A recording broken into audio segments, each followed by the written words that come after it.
Faites travailler les trucs bizarres. C'est trop compliqué. Je préfère une chanson où on a fait la peur de tout ça.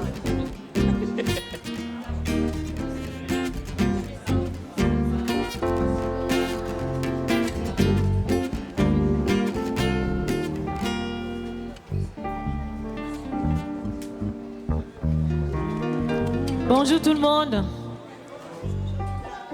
Que le Seigneur vous bénisse ce matin. Nous allons invoquer notre Père afin qu'il nous conduise ce matin dans ce culte selon son plan parfait par son Esprit Saint. Prions. Éternel notre Dieu, nous te bénissons ce matin. Nous te bénissons, nous te rendons gloire. Nous te célébrons parce que tu es notre Dieu. Tu as fait les cieux, la terre et tout l'univers, Seigneur. Et tu es présent, Seigneur, notre Dieu, au milieu de nous. Nous te bénissons, nous te saluons au nom de Jésus. Nous te supplions, Seigneur, ce matin, de prendre les rênes de ce moment, Seigneur. Nous ne savons pas te louer. Nous comptons sur ton esprit pour nous conduire à te louer, pour nous enseigner, Seigneur, l'Éternel, mon Dieu Tout-Puissant, à te célébrer en esprit et en vérité. Nous te prions aussi, Seigneur, notre Dieu, de disposer nos cœurs aujourd'hui à entendre ta voix à travers la prédication, Seigneur, et que tu guides ton serviteur qui nous partagera, Seigneur, cette parole au nom de ton Fils Jésus. Nous faisons taire les raisonnements, Seigneur, au nom de Jésus, et nous disposons nos cœurs, Éternel notre Dieu, à t'écouter, à te suivre. Sois loué, sois magnifié ce matin, Père, au nom de Jésus. Amen. Notre Dieu est bon. Quand nous pensons à ce qu'il a fait pour nous, nous ne pouvons que dire Dieu est bon. Nous pouvons que danser, chanter et le célébrer de tout notre cœur. Amen.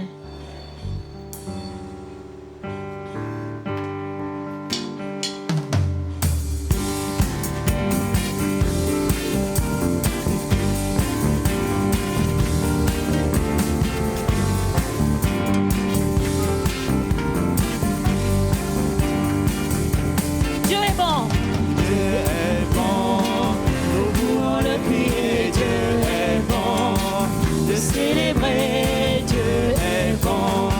Ne plus jamais en douter, Dieu est bon.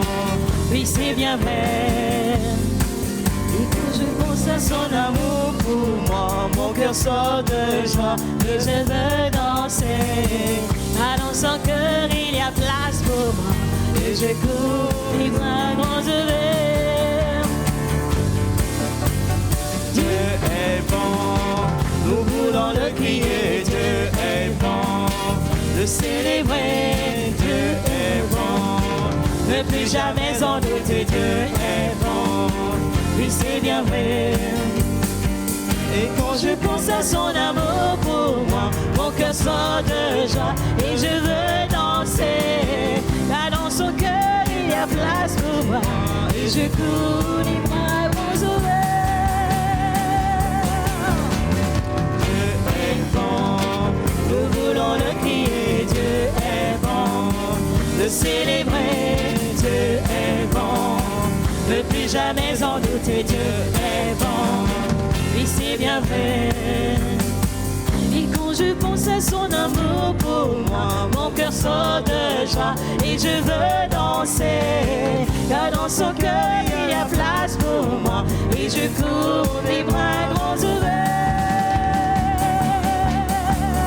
Dieu est bon, nous voulons le crier, Dieu est bon. Le célébrer, Dieu est bon. Ne plus jamais en douter, Dieu est bon. Oui, c'est bien vrai. Oui, ce Dieu est bon. Nous pouvons le crier. Et avec lui, nous ferons des exploits.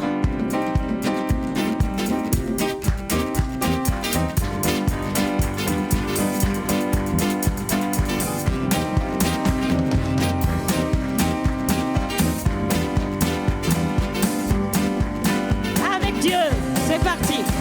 Avec Dieu, nous ferons des exploits, car c'est lui, seul qui écrase l'ennemi. Chantons et crions la victoire.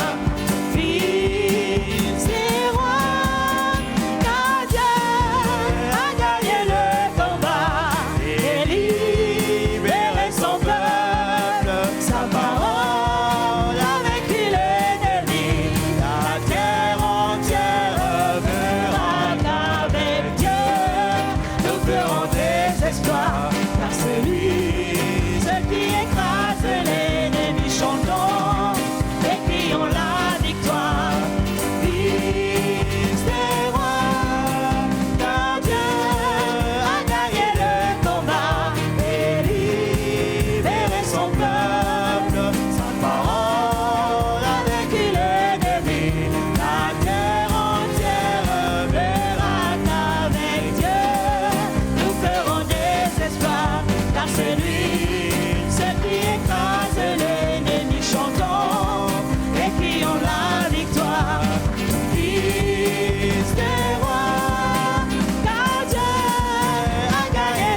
avec le Seigneur, nous ferons des exploits.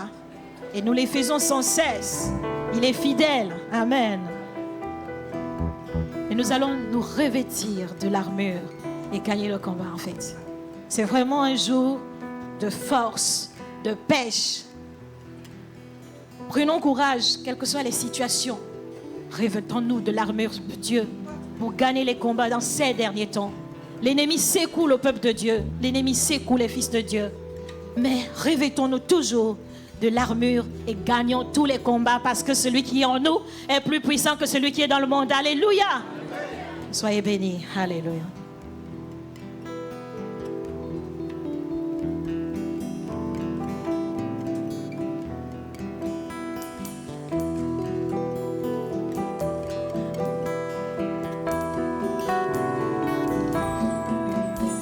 Revêtons l'armure et gagnons le pays.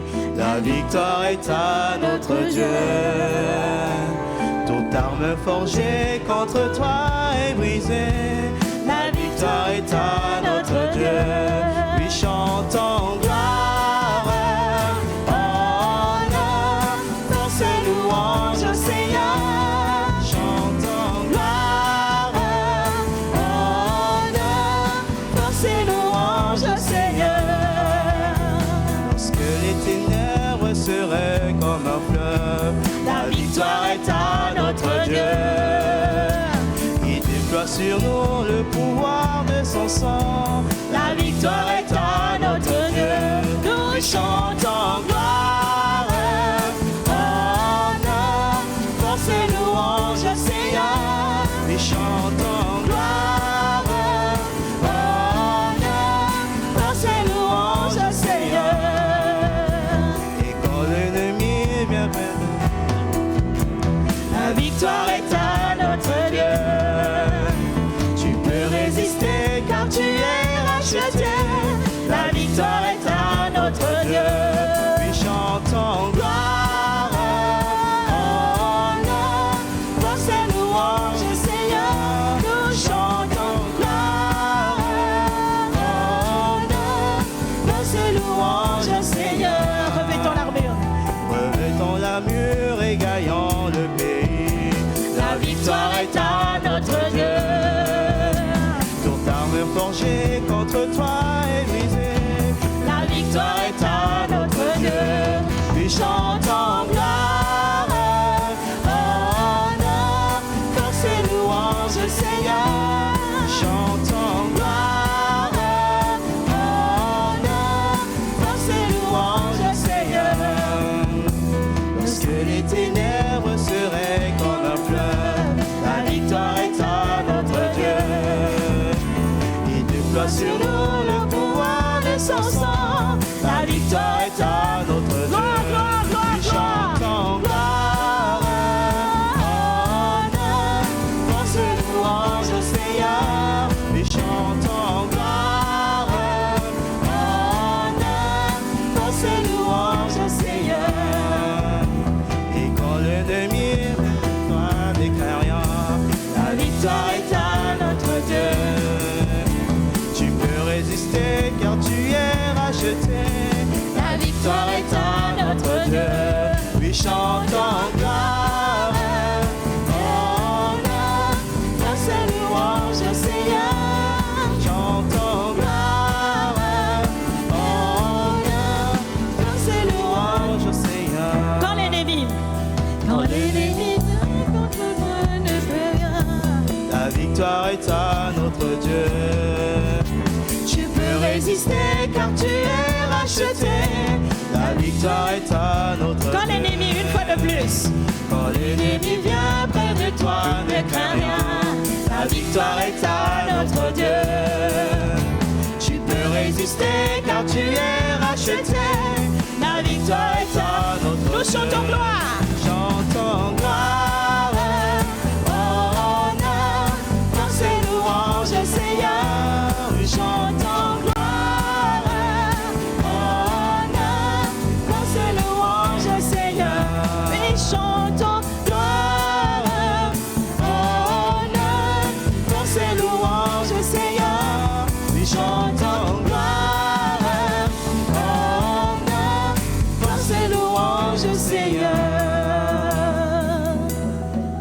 Force et louange à notre Dieu. C'est par lui que nous avons la victoire. C'est par lui que nous triomphons. Notre Sauveur, nul n'est comme lui. Nul n'est comparable à Jésus. Car son amour est merveilleux.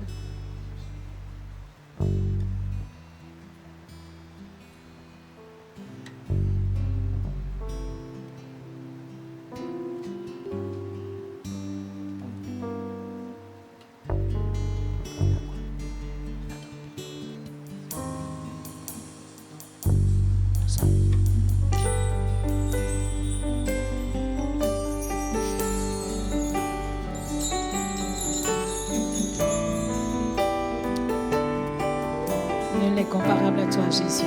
Alléluia. Alléluia. Béni sois-tu ce matin, Jésus.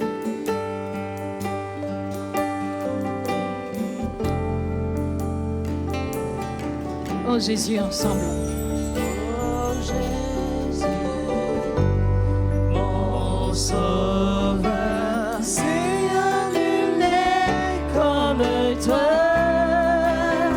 Jour après jour, je te louerai, car ton amour est merveilleux. Mon abri. Mon abri, mon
Rien ne peut égaler tes promesses pour nous, Jésus. Rien ne peut égaler les promesses de notre Dieu pour nous. Élève ta voix. À un moment donné, élève ta voix. Pour magnifier ton Seigneur, pour lui dire ce qu'il mérite. Lui dire ses mérites, ses louanges. Seigneur, nous voulons te présenter ces moments que nous allons partager ensemble autour de ce repas, Seigneur. Je te prie vraiment de nous rappeler tout ce que tu as accompli pour nous. C'est vrai, tes promesses sont éternelles et rien ne peut les égaler parce qu'elles sont oui et amen. Et tu as accompli tes promesses assurément, Seigneur. Je te prie de bénir ces moments de communion que nous allons avoir maintenant, Seigneur, et qu'ensemble nous puissions élever ton nom, te rendre toute la gloire, Jésus. T'élever, Seigneur, parce que tu es celui qui nous a sauvés, celui qui nous a acquis notre salut au prix de ton sang, Seigneur. Tu nous as acquis cette liberté d'être enfants de Dieu, Seigneur. Béni soit ton saint nom. Que ce moment soit pour nous l'occasion d'exprimer toute notre reconnaissance et notre adoration, Jésus. Merci parce que tu es le fidèle et le véritable. Gloire te soit rendue, Jésus. Amen. Amen. Gloire à ton nom, Jésus.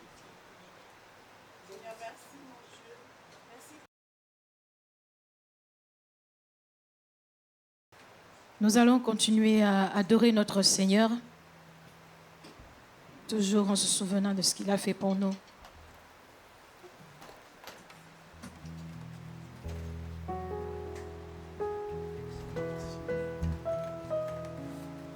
Nous avons 2 troncs aujourd'hui. Nous avons un tronc pour le local et l'offrande ordinaire.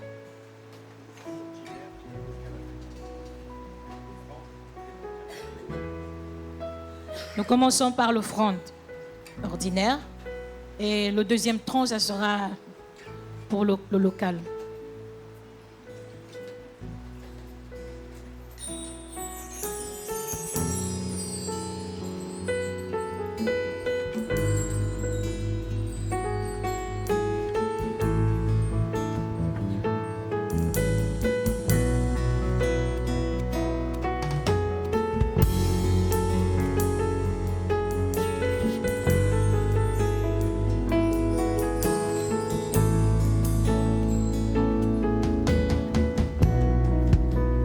Quand je sens de l'univers, les astres que tu as créés,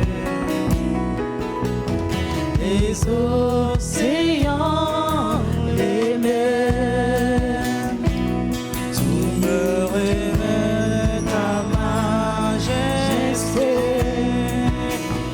Alors mon âme peut s'écrier de tout mon cœur, je veux chanter.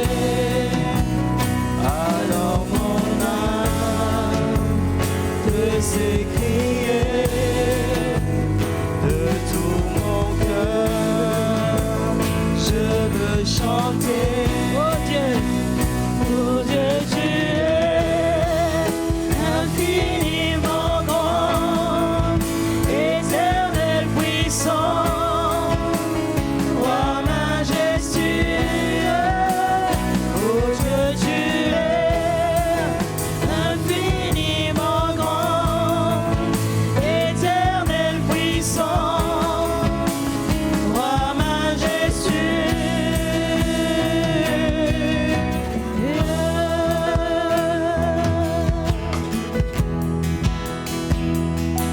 Quand je songe que tu m'as fait, que tu t'es révélé à moi,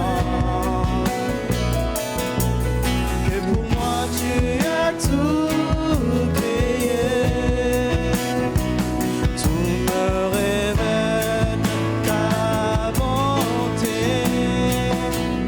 Alors mon âme peut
Seigneur, tu es tellement grand. Tu es vraiment grand, infiniment grand. Nous te bénissons, Seigneur. Nous te rendons honneur parce que tu es infiniment grand. Tu as créé l'univers, tu as créé toutes choses, tu nous as fait et tu nous as donné la force, Seigneur, de venir en présence de toi, de revenir en présence de toi par le sacrifice de ton Fils. Nous te disons merci, Seigneur. Merci encore pour ton amour. Sois exalté à jamais. Au nom de Jésus. Amen. Nous allons donner le micro au pasteur. Il en a déjà.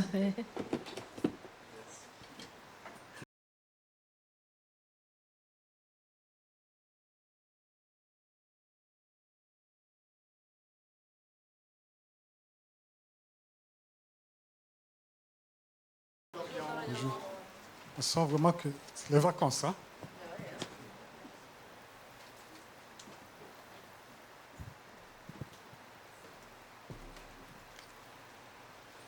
Vous pouvez encore dire bonjour à votre voisin, votre voisine, hein, à côté de vous. Que le Seigneur Dieu nous bénisse pendant ce moment, ce partage.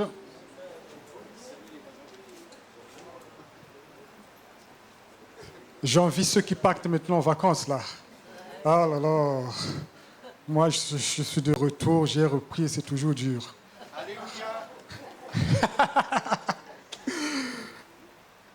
Merci au Seigneur, merci à notre Dieu qui nous accorde sa grâce tous les jours.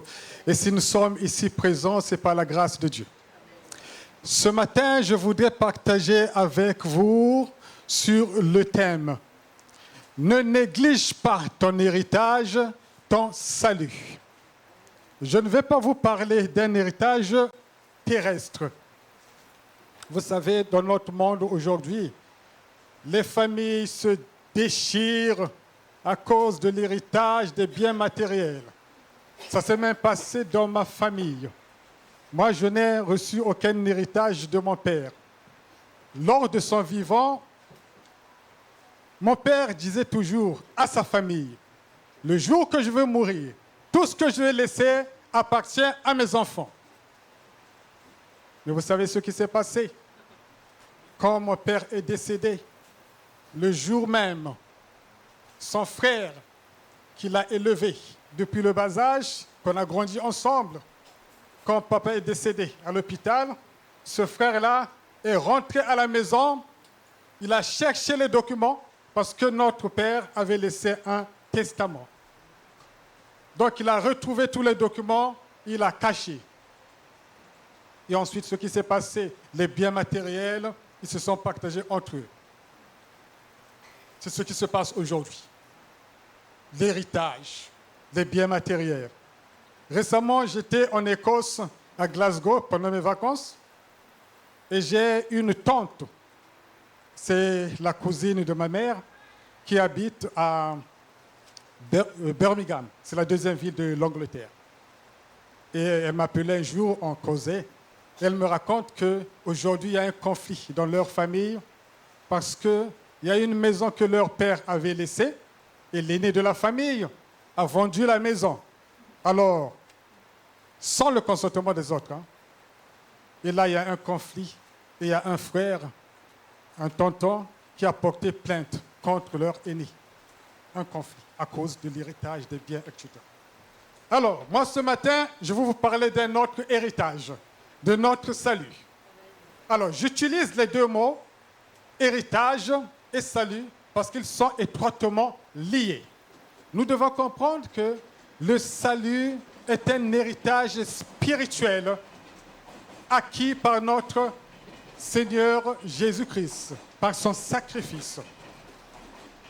Les Saintes Écritures nous rapportent des histoires, la vie de certains personnages, et nous devrions tirer des leçons pour notre propre vie, pour notre instruction. Alors, je vais vous parler en quelques mots d'un homme qu'on appelle Ésaü. Nous lisons cette histoire dans Genèse. Donc le livre de la Genèse, chapitre 25, du verset 19 à 34. On ne va pas tout lire. Moi, je vais juste commencer par le verset 28. Je vous donne juste la référence. Donc c'est dans Genèse, chapitre 25, verset 19 à 34. Je commence par le verset 28. Isaac aimait Ésaü parce qu'il lui amenait du gibier, et Rebecca aimait Jacob. Tandis que Jacob faisait cuire un potage, Ésaü revint des champs, accablé de fatigue. Ésaü dit à Jacob, « Laisse-moi manger de ce roux, de ce plat roux, car je suis fatigué. » C'est pour cela qu'on a donné à Ésaü le nom d'Édom. Jacob répondit, « Vends-moi aujourd'hui ton droit d'aînesse. » Ésaü répondit, « Je vais mourir. À quoi me sert ce droit d'aînesse ?» C'est intéressant. Jacob demande à son frère, il dit, « Vends-moi ton droit d'aînesse. » Parce que lui, il voyait quelque chose dans ce droit d'aînesse, alors que Ésaü ne voyait rien. Et en disant même, « À quoi me sert ce droit d'aînesse ?» On entend vraiment ce mépris déjà. Jacob dit, « Jure-le-moi d'abord. » Il lui jura. Il vendit son droit d'aînesse à Jacob. Alors Jacob donna du pain et du potage de lentilles à Ésaü. Il mangea et but, puis se leva et s'en alla. Il a satisfait son besoin. C'est bon, j'ai mangé. Il est parti. Alors, il mangeait et buvait. Et là où je veux attirer votre attention, la suite. C'est ainsi qu'Ésaü méprisa le droit d'aînesse. Ésaü méprisa le droit d'aînesse. Dans la Bible, le droit d'aînesse a une grande signification. C'est le privilège du fils aîné. Et ce droit est aussi appelé droit de primogéniture. Le droit d'aînesse est souligné dans la Bible parce qu'il honore les droits et les privilèges du fils premier-né dans la famille. Après la mort du père, ou en son absence, le fils premier-né assumait l'autorité et les responsabilités du père. Cependant, la parole nous montre également que le père pouvait annuler le droit d'aînesse et le transmettre à un fils plus jeune. Le cas de Jacob et ses enfants, ses 12 enfants, en est un bon exemple. Ruben était l'aîné de la famille, mais le droit d'aînesse a été donné à Joseph, à ses 2 fils. Et même dans ce cas, Jacob a béni Éphraïm, le cadet, avant l'aîné qui était Manassé. En plus d'assumer le rôle de chef de famille, le bénéficiaire du droit d'aînesse héritait du double de ce que recevaient les autres fils. Le droit d'aînesse du fils premier-né d'un roi incluait aussi son ascension au trône. Alors, vous allez peut-être me dire, mais pourquoi je parle du droit d'aînesse? C'est ce qui se passait à l'époque. Peut-être des sœurs vont dire, mais quelle discrimination, pourquoi on parle des hommes, des fils? Mais la bonne nouvelle est que, en Jésus, il n'y a ni homme ni femme, parce que les sœurs, vous avez les mêmes droits et les mêmes privilèges. Amen. Nous devons comprendre que dans la notion du droit d'aînesse, il y a une bénédiction de Dieu. C'est ce que Ésaïe ne comprenait pas. Jacob le voyait. Donc les 2 frères avaient une vision différente. C'est pour cela, les chrétiens sont avertis à ne pas imiter Ésaïe, qui, du coup, d'un coup de tête, il a vendu son droit d'aînesse. Et l'auteur l'épître aux Hébreux, on va lire donc dans Hébreux 12, chapitre 12, versets 15 et 17. Il est dit ceci dans ce passage. Hébreux, chapitre 12, 15 à 17. Veuillez à ce qu'aucun de vous ne fasse preuve d'immoralité sexuelle ou se montre profanateur comme Isaïe. Dans d'autres versions, c'est remplacé par le mot profane. C'est pareil, profanateur, profane. Donc il est bien dit que personne ne se montre profanateur ou profane comme Ésaü, qui, pour un seul repas, a vendu son droit d'aînesse. Vous savez que plus tard, il a voulu obtenir la bénédiction, mais a été rejeté. En effet, il n'a pas pu amener son père à changer d'attitude, bien qu'il ait cherché avec larmes. Donc là, la parole nous dit bien de ne pas imiter Ésaü. Il est appelé comme un profane. Le mot utilisé ici en grec est bébelos, qui veut dire non sacré, impie, c'est-à-dire celui qui méprise les choses spirituelles, les choses de Dieu. À cause de sa folie, Ésaü a vendu son droit d'aînesse et a perdu les bénédictions de son père. Et il nous a dit qu'à un moment donné, il a même pleuré parce qu'il voulait que son père le bénisse. Hélas. Alors, la leçon que nous devons en tirer est de respecter ce qui est saint et que nous ne devions pas rejeter ce qui est pieux, ce qui est important, ce qui est honorable pour un plaisir temporaire.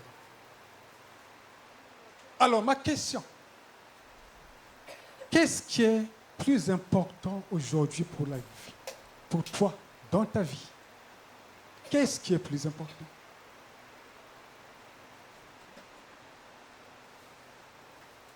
C'est à toi de répondre. Je vais maintenant partager avec vous un passage par lequel j'ai été interpellé après ma conversion. Ce passage, cette parole a bouleversé ma vie et m'a permis de vraiment considérer mon salut. Je vais vous expliquer dans quelle situation j'ai reçu cette parole. Après ma conversion, il y a eu une période où j'avais un doute de mon salut. Et j'étais tenté de retourner en arrière, c'est-à-dire à l'ancienne vie, la vie hors de Christ. Retourner dans mes péchés. Et un jour, un soir, je lisais ma Bible. À un moment donné, je somnolais. Ça vous est déjà arrivé? Vous lisez, ensuite, vous êtes pris par le sommeil. Je lisais ma Bible. À un moment donné, je somnolais. Soudain, j'entends une voix qui me dit, lis dans Hébreux, chapitre 2. J'ai sursauté. Je ne savais même pas de quoi nous parle ce passage. Alors, j'ai ouvert ma Bible. Je t'en prie, tu peux mettre ça à l'écran. Hébreux, chapitre 2, versets 1 à 4. Dans mes notes, j'ai fait une erreur. Je me suis rendu compte que quand je relisais mes notes, j'ai mis Hébreux 2, 14. Donc, c'est versets 1 à 14. Hébreux, 1 à 14. Verset Hébreux, chapitre 2, verset 2. Le premier verset à 14. Bon, tu peux mettre à 4, pardon. 1 à 4. On ne va pas continuer parce que je ne vais pas continuer, ce sera long. 1 à 4, le verset 1 à 4. Merci. Nous lisons ceci. Pendant que je lisais ce passage, mon cœur brûlait. Et je savais qu'à ce moment-là, Dieu me parlait. Il est écrit ceci. C'est pourquoi nous devons d'autant plus nous attacher au message que nous avons entendu, de peur d'être entraînés à notre perte. En effet, puisque la parole annoncée par l'intermédiaire des anges a été confirmée et que toute transgression et toute désobéissance ont reçu une juste sanction. La suite. Comment échapperons-nous si nous négligeons un si grand salut? Ce salut, annoncé d'abord par le Seigneur, nous a été confirmé par ceux qui l'ont entendu. Dieu a appuyé leur témoignage par des signes, des prodiges et divers miracles, ainsi que par les dons du Saint-Esprit distribués conformément à sa volonté. Et là, je me suis arrêté. Cette parole était comme un marteau puissant qui brise le rocher. Là, je savais que Dieu me parle. Il savait la situation dans laquelle je me trouvais. Et par cette parole, le Seigneur m'a exhorté. Et il m'a averti de ne pas retourner en arrière. Rebrousser chemin. Et ne pas négliger mon salut. Le salut que j'ai acquis par la foi en Jésus. Cette parole était gravée en moi. Ne néglige pas ton salut. Ah, j'ai fléchi mes genoux devant le Seigneur et j'ai prié, dit Seigneur, pardonne-moi. Et là, j'ai eu un autre regard sur la vie. Alors, il est important quand même de comprendre le contexte de ce que nous venons de lire, parce que, vous savez, quand on lit, ça ne commence pas par « c'est pourquoi nous devons ». Donc, il y a quelque chose qui a été dit avant. L'auteur de cette lettre aux Hébreux s'adresse à des Juifs convertis au christianisme, mais qui étaient tentés de retourner au judaïsme. Alors, point par point, l'auteur va montrer que Jésus est supérieur aux anges, à Moïse et à tout le système de sacrifice instauré par Moïse. Nous lisons ceci au chapitre 1, verset 14. Donc, Hébreux, chapitre 1, verset 14. Il nous est dit ceci. Les anges ne sont-ils pas tous des esprits au service de Dieu, envoyés pour apporter de l'aide à ceux qui vont hériter du salut? Et dans d'autres versions, il est écrit à ceux qui vont recevoir l'héritage du salut. C'est pour cela, au début, je vous disais que le mot héritage et salut sont étroitement liés. Il nous est donc parlé de l'héritage du salut. Dieu mobilise même les anges pour aider ceux qui doivent hériter le salut. Alors, le mot salut vient du verbe en grec sozo, qui veut dire sauver. Salut en grec, c'est soteria. Et ce mot veut dire délivrance, conservation, sécurité, sûreté, salut. Généralement, quand on parle du salut, les gens y voient tout simplement le pardon des péchés et ensuite, après la mort, aller au ciel. Mais c'est plus profond que ça. Parce que dans le salut, il y a notre guérison spirituelle, notre guérison mentale, notre guérison physique. Il y a la protection divine de Dieu et les récompenses que Dieu promet à ses enfants. C'est plus profond que ça, le salut. Oui, nous avons été délivrés de nos péchés par le sacrifice de Jésus. Mais Dieu nous promet autre chose qui est grand. Maintenant, à travers de ce passage que je vous ai donné, donc comme nous avons lu dans Hébreux 2, chapitre 2, versets 1 à 4, je vais dégager 3 points. Je ne serai pas long, ça sera simple. Je vais dégager donc 3 points à travers ce message. Le premier point, c'est s'attacher à la parole de Dieu, s'attacher au Seigneur. Après être sauvés, Dieu nous appelle à nous attacher à sa parole, à nous attacher à lui pour continuer notre marche avec Dieu. Parce que si ce n'est pas le cas, le risque, c'est d'être entraîné à notre perte, d'être écarté, de s'éloigner de Dieu. Il y a notre adversaire, le diable, qui cherche à nous détourner de Dieu. Et il va utiliser plusieurs moyens. Le doute, c'est aussi un moyen que Satan utilise. Ça a commencé dans le jardin d'Éden. Le doute. Il y a plusieurs choses que Satan va utiliser. Il va chercher à nous détourner de Dieu. Et nous devons comprendre que l'attachement au Seigneur est un acte continu et non ponctuel. C'est un cheminement spirituel qui transforme notre vie et notre relation avec Dieu. Je connais des gens qui ont bien commencé avec Dieu, mais qui se sont détournés de Dieu par la suite.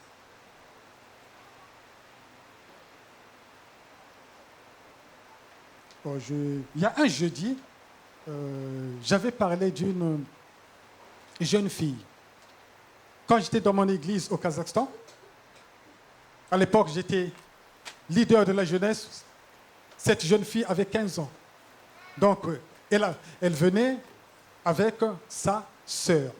En fait, sa sœur, c'est la femme d'un ami à moi qui aujourd'hui est aux Pays-Bas. Donc, elle venait avec sa sœur, elle s'est convertie, elle fréquentait l'église, les réunions de jeunesse. Moi, je la voyais, je voyais ce zèle en elle. Et il se passait quelque chose dans sa famille parce que leur maman était atteinte d'un cancer et elle est décédée. Ensuite, cette jeune fille ne fréquentait plus l'église.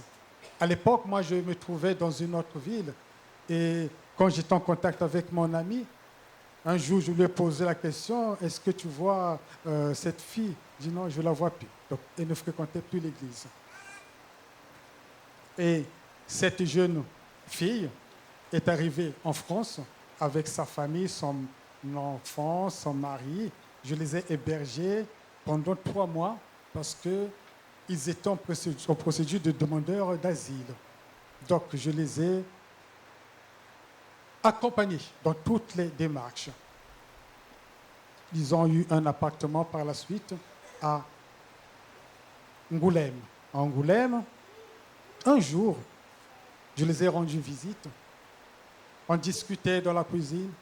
Et à un moment donné, je lui ai dit, tu sais, je me souviens du zèle que tu avais. Et dès que je commençais à parler de Dieu, elle me dit, ne me parle pas de Dieu.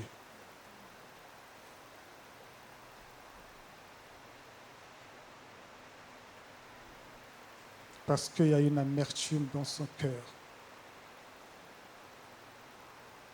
Les gens peuvent bien commencer avec Dieu. Mais pour X raisons, ils se détournent de Dieu. C'est pour cela que Dieu nous dit de nous attacher à sa parole, de nous attacher à lui. Mon deuxième point, ne pas retourner en arrière. comme j'étais tenté de retourner à l'ancienne vie.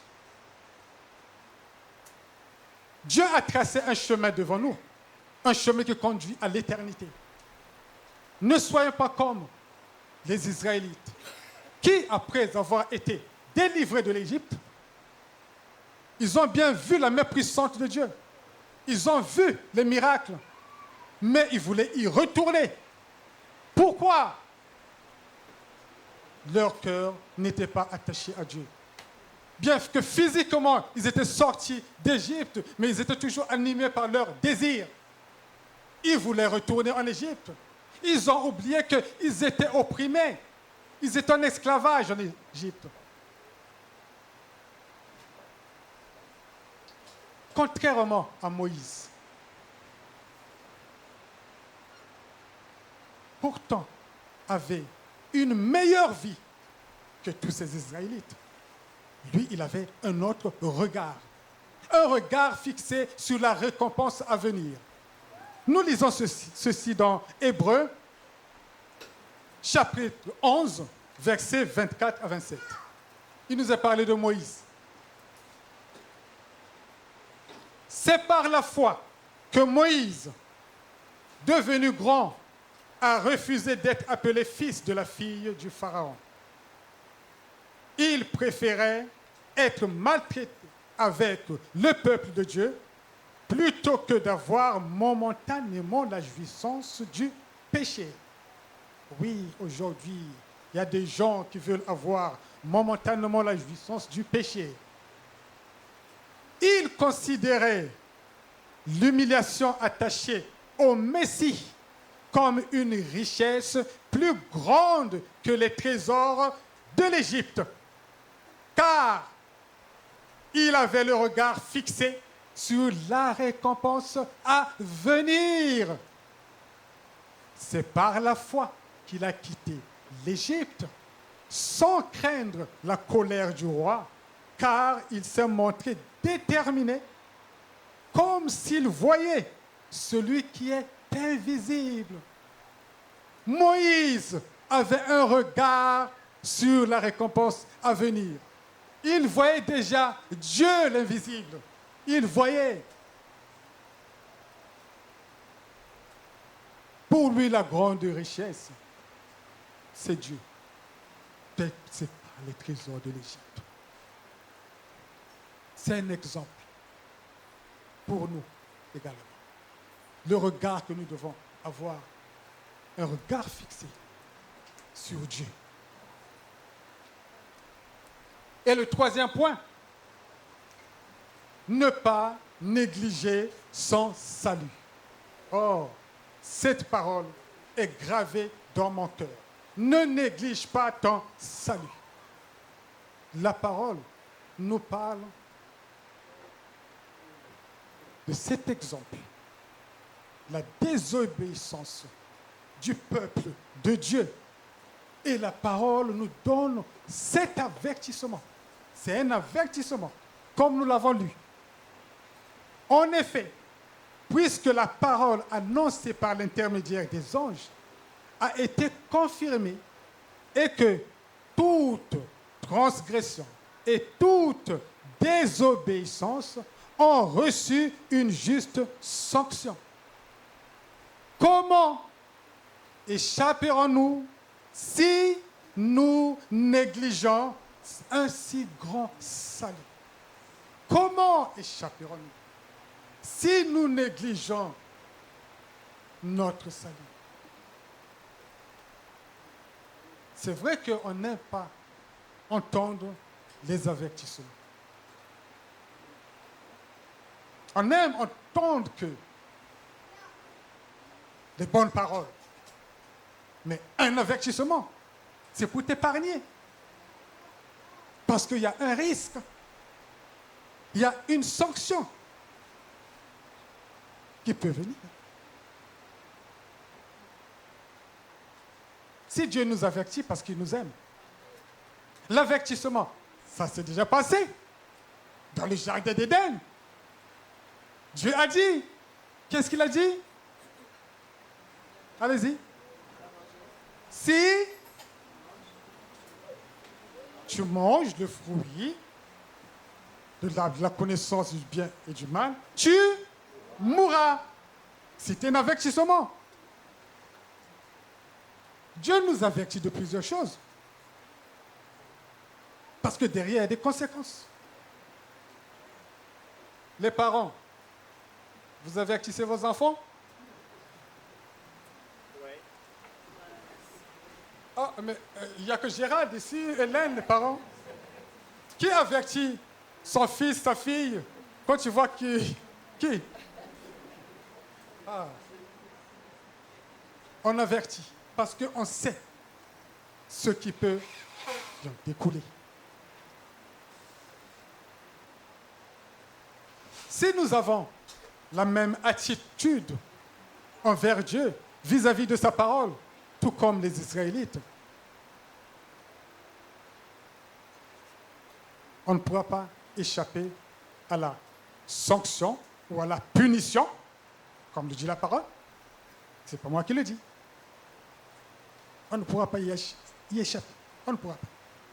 Il y a des conséquences. Prenons garde. Ne prenons pas à la légère la parole de Dieu.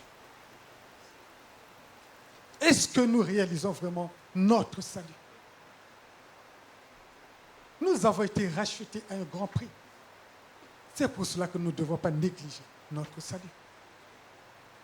Négliger, ça veut dire laisser quelque chose, manquer du soin, manquer de l'application, de l'attention qu'on lui devrait.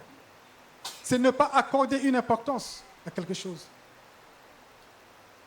Moi, j'avais ces pensées que le salut n'a aucune importance. J'avais ces pensées.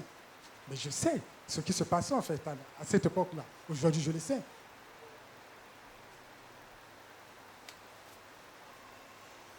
Négliger son salut, c'est juger sans valeur le sang de l'alliance conclue par Jésus, par son sacrifice à la croix. Et ce qui veut dire, c'est négliger Jésus, Dieu qui nous a tant aimés, qui a manifesté son amour pour chacun de nous.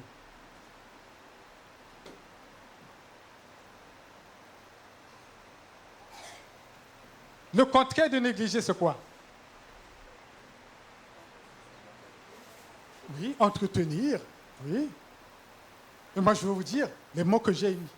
Le contraire de négliger, c'est s'occuper de, se consacrer de, prendre soin, c'est également écouter, obéir, observer, suivre. Dieu nous appelle à nous occuper de notre salut, à nous consacrer à notre salut. Vous savez ce que Paul a dit? Travaillez sur votre salut. Et nous devons mettre en œuvre notre salut.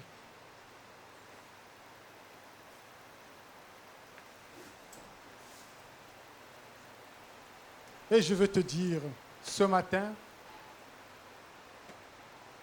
ne néglige donc pas ton salut au profit des richesses terrestres, mais que ton regard soit fixé sur le ciel, sur la récompense à venir.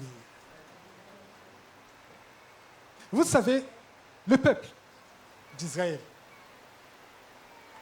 qu'est-ce qu'ils ont mangé dans le désert? La manne. Des cailles aussi, oui. Mais il nous a parlé de la manne, ce pain qui venait du ciel, que Dieu leur donnait tous les jours. Mais vous savez, à un moment donné, ils ont méprisé la manne parce qu'ils voulaient manger quoi? La viande.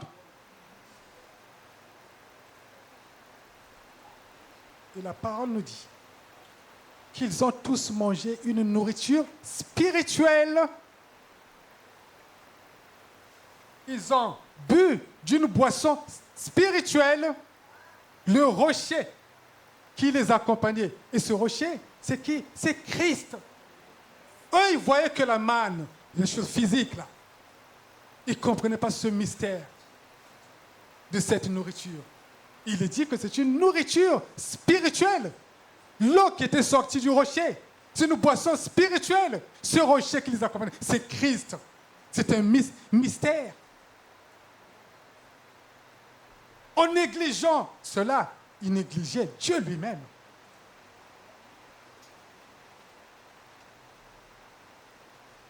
Alors, je vais terminer par ce passage. Éphésiens, chapitre 1, verset 13. Éphésiens, chapitre 1, verset 13. Je ne voulais pas être long. Il y a d'autres choses à dire, mais je serai court.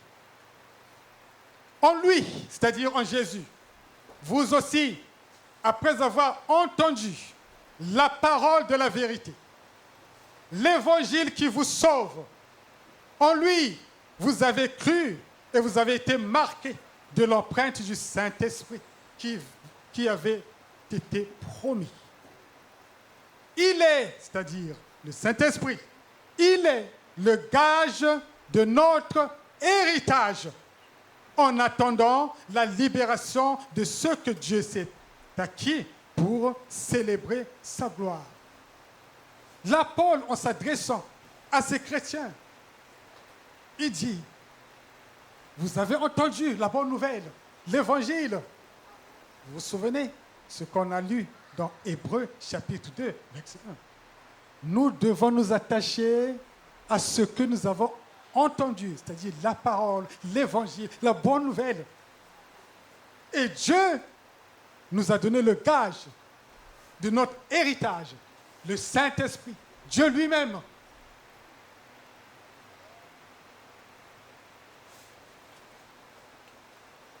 Vous savez,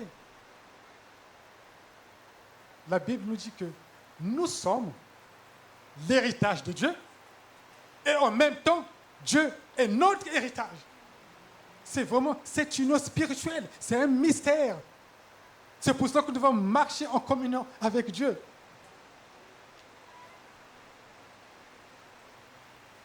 Et le dernier passage, je vais terminer par là. Actes chapitre 20, verset 32. Actes chapitre 20, verset 32. L'apôtre Paul a passé beaucoup de temps à Éphèse. Et il savait qu'un jour, qu'il devait partir, qu'il ne reverrait plus ses frères et sœurs. Il a rassemblé les anciens de l'Église. Et il dit ceci, dans Actes 20, verset 32. Et maintenant, il ne me reste plus qu'à vous confier à Dieu et à sa parole de grâce.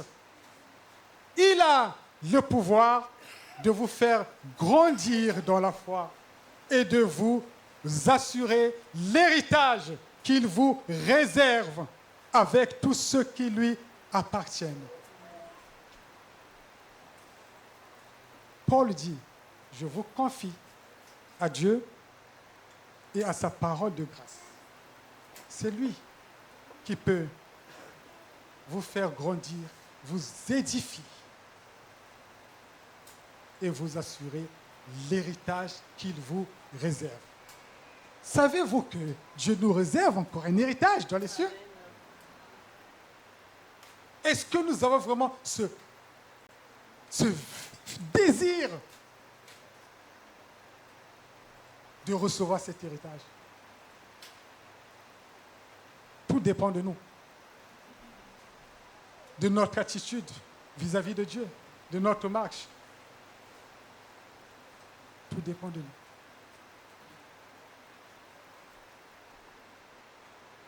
Ce que je veux que vous reteniez ce matin, que cela soit gravé dans votre cœur.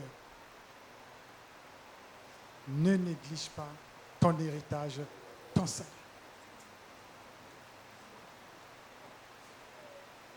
Et ne soyons pas comme Ésaü,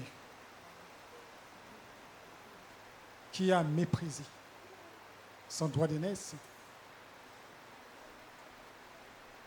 Dis à ton voisin, à ta voisine, ne sois pas bébelos. Vous avez entendu ce mot grec? Bébelos.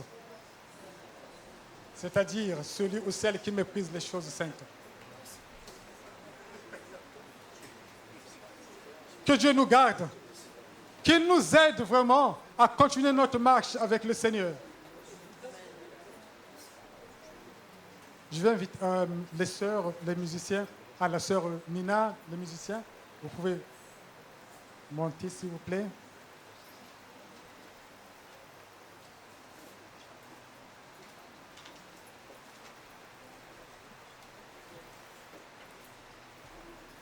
On va reprendre ce chant, Jésus mon sauveur. Vous savez, quand on entend Jésus, on entend Dieu sauve. Dieu sauve. Jésus, notre sauveur. Un jour, David a eu cette révélation et il va déclarer, l'Éternel est ma lumière et mon salut. Amen. Jésus est notre salut. Ne le négligeons pas. Ne le négligeons pas. Je vous invite à vous lever.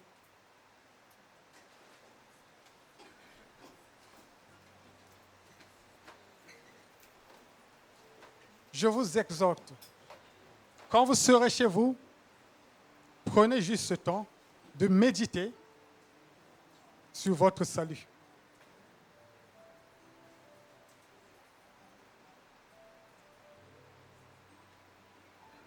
Père, nous te sommes reconnaissants, notre Dieu, notre Sauveur, pour ton amour parfait. Toi qui nous as délivrés de nos péchés. Tu nous as délivrés des ténèbres, Seigneur. Et nous te prions que tu puisses nous aider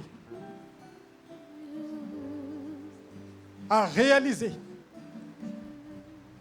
ce sacrifice si précieux. Jésus, tu as manifesté ton amour envers nous. Tu as donné ta vie pour qu'un jour nous soyons avec toi. Oui, et pendant notre marche encore ici sur terre, que ta grâce puisse nous accompagner, Seigneur, pour que personne ne s'éloigne de toi. Que nous puissions rester fermes et inébranlables dans notre foi. Ô Saint-Esprit, que tu puisses nous parler, Seigneur. Que tu puisses nous parler, Seigneur.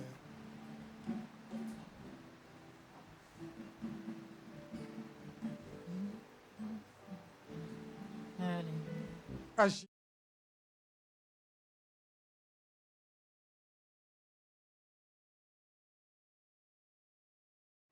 Merci, Seigneur. Nous élevons ton saint nom, Jésus. Merci. Oh Jésus, mon sauveur.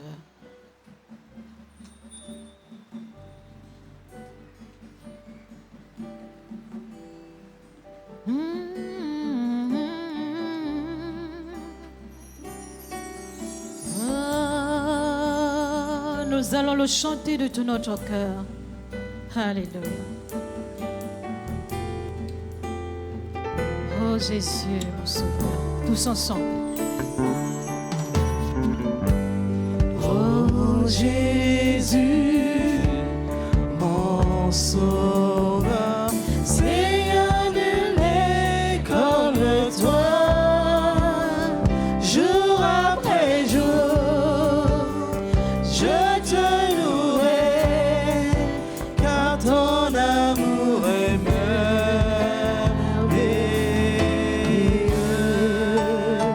Mon avril. Mon abri, mon refuge, mon réconfort, mon rocher, tout ce qui vit, ce que je suis, ne cesse de t'adorer.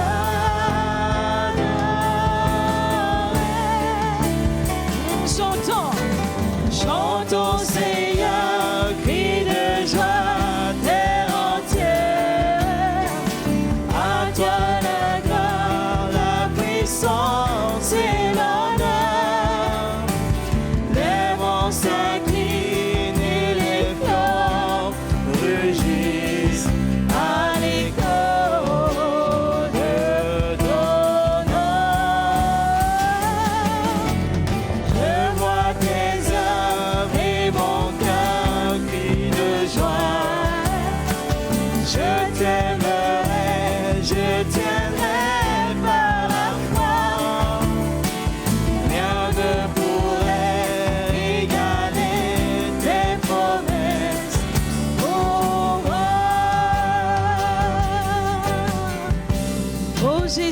mon sauveur.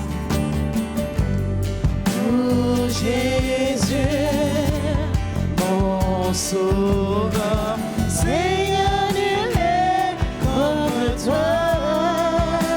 Jour après jour, je te louerai, car ton amour est merveilleux. Mon abri, mon refuge.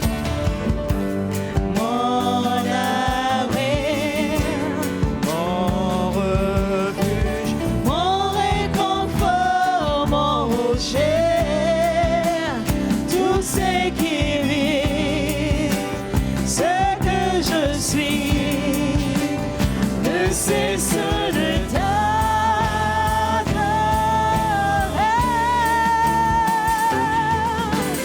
Chante au Seigneur, crie de joie, terre entière, à de la gloire, la puissance et l'honneur. Les monts s'inclinent et les fleurs rugissent à l'écho de ton nom. Je vois tes œuvres et mon cœur crie de joie. Je t'aimerai, je tiendrai par la foi. Rien ne pourrait égaler tes promesses. Oh, rien ne pourrait égaler tes promesses pour moi. Rien ne pourrait égaler tes promesses pour moi. Rien ne pourrait égaler les promesses de notre Dieu. Encore. Rien ne pourrait égaler tes promesses pour moi. Rien ne pourrait égaler tes promesses pour moi, Seigneur. Rien ne pourrait égaler tes promesses pour moi.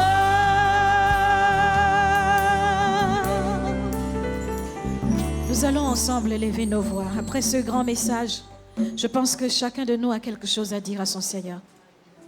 Élevons nos voix. Chacun dit quelque chose à son Dieu ce matin. Alléluia. Oui, Seigneur. Éternel notre Dieu, nous avons reçu ta parole qui donne la vie, Seigneur. Oui, Seigneur notre Dieu, tu nous incites à prendre soin de notre salut, à ne pas négliger, Seigneur notre Dieu, ta parole, à ne pas négliger ce trésor que nous avons dans les mains. Seigneur, donne-nous de réaliser et de comprendre, Seigneur, ta grandeur, ta valeur. Remplis-nous encore, Seigneur notre Dieu, de bonne volonté, de persévérer, de lutter, de nous battre, Seigneur, pour notre salut. L'ennemi nous tend des pièges, Seigneur. Il y a beaucoup de choses, beaucoup de pots de banane, beaucoup de friandises au milieu de nous. Mais nous prions que tu nous donnes la force, Seigneur, de tenir bon, de lutter, Seigneur, pour notre salut. De lutter pour notre salut, Seigneur, notre Dieu, même sur la terre. En dehors du salut, Seigneur, notre Dieu éternel. Notre vie quotidienne, Seigneur, est un combat perpétuel. Mais nous savons que tu es notre salut. Tu es la solution à tous nos problèmes. Tu es la solution, Seigneur, à nos difficultés. Seigneur, donne-nous de regarder à toi, de ne pas s'inquiéter, de ne pas être effrayé, de ne pas stresser, mais de regarder à toi, quelles que soient les conditions, Seigneur. Quel que soit, Seigneur, ce qui se passe autour de nous. Quel que soit, Seigneur, notre Dieu, la grandeur de notre problème. Tu es plus grand que notre problème. Tu es plus grand que tout ce qu'il y a dans ce monde. Tu es plus grand que tout ce que le diable nous propose. Seigneur, aide-nous à demeurer attachés à toi et à recevoir les trésors cachés, les richesses, Seigneur, enfouies que tu as pour nous. Nous te bénissons, Seigneur, pour cela. Nous triomphons au nom de Jésus, de notre adversaire. Nous marchons, Seigneur, sur toute la puissance de l'ennemi. Nous marchons, Seigneur, sur tes friandises, au nom de Jésus. Oh Dieu, nous te bénissons ce matin. Merci encore pour cette parole de grâce.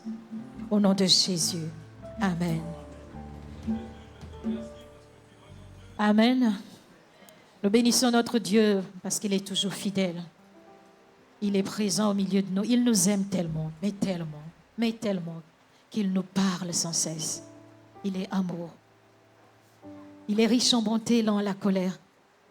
Et nous allons chanter un dernier chant avant de nous séparer. Nous allons chanter un chant de louange que nous avons l'habitude de chanter. Nous ne sommes pas là dans la tristesse, c'est la joie, la joie, la joie. Dieu nous parle, Dieu nous bénit encore. Alléluia, nous allons chanter avec joie, nous allons danser avec joie, parce que ce Dieu est venu pour restaurer nos vies. Alléluia.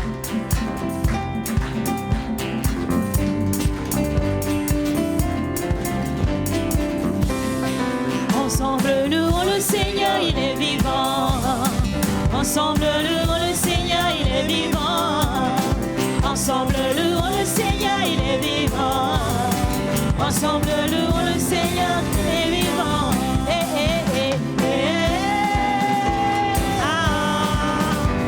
Louons le Seigneur, il est vivant.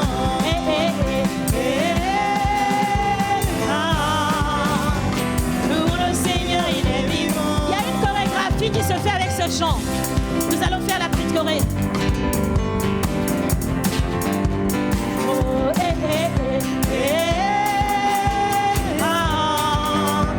Louons le Seigneur, il est vivant.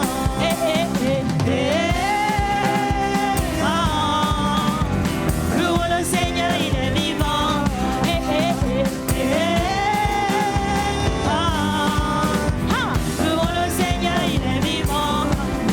Ensemble, louons le Seigneur, il est vivant. Ensemble, louons le Seigneur, il est vivant. Ensemble, louons le Seigneur, il est vivant.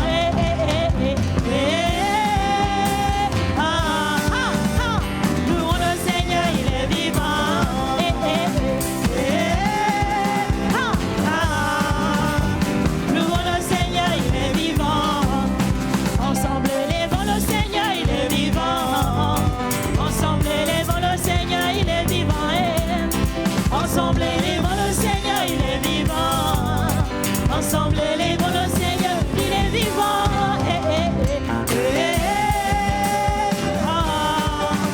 Élevons le Seigneur, il est vivant.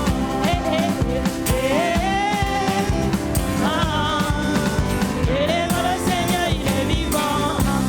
Il y a un dernier détail de cette chorégraphie. Alléluia. C'est que tu vois ton frère, tu fais comme ça.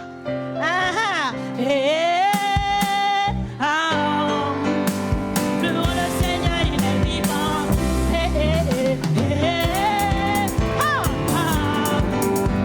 Louons le Seigneur, il est vivant.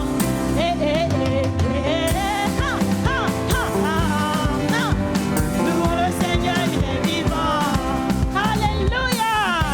Soyez bénis. On va le faire avec puissance. Alléluia. Ensemble, louons le Seigneur, il est vivant. Ensemble, louons le Seigneur, il est vivant. Ensemble, louons le Seigneur, il est vivant. Ensemble, louons le Seigneur, il est vivant.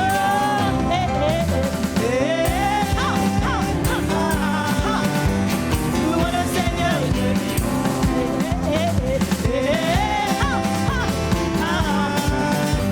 Louons le Seigneur, il est vivant.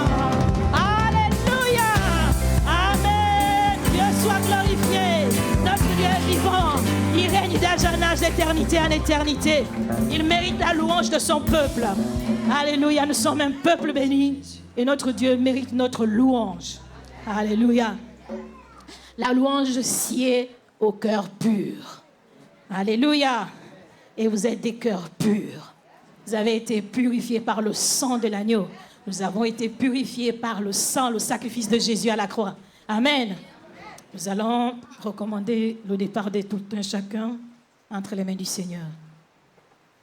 Je vais inviter notre bien-aimé, le pasteur pianiste, notre bien-aimé Jean-François, à recommander ce moment entre les mains de Dieu. Nous voulons te remercier parce que tu es un grand Dieu. Nous voulons te remercier parce que tu fais des choses extraordinaires. Nous voulons te remercier pour ce culte que tu nous as permis de vivre ensemble. Et nous avons eu le droit, l'autorisation et l'honneur de pouvoir t'élever, élever le nom de Jésus. Et nous voulons te demander de bénir chacun des membres qui sont ici, que tu puisses mettre une onction particulière pour cette semaine qui arrive. Gloire te soit donnée pour tout ce que tu fais, Père éternel. Au nom puissant de Jésus, Amen. Amen. Bon dimanche à tous. Alléluia. Bonne semaine aussi dans la présence du Seigneur, dans l'onction de Dieu. Amen.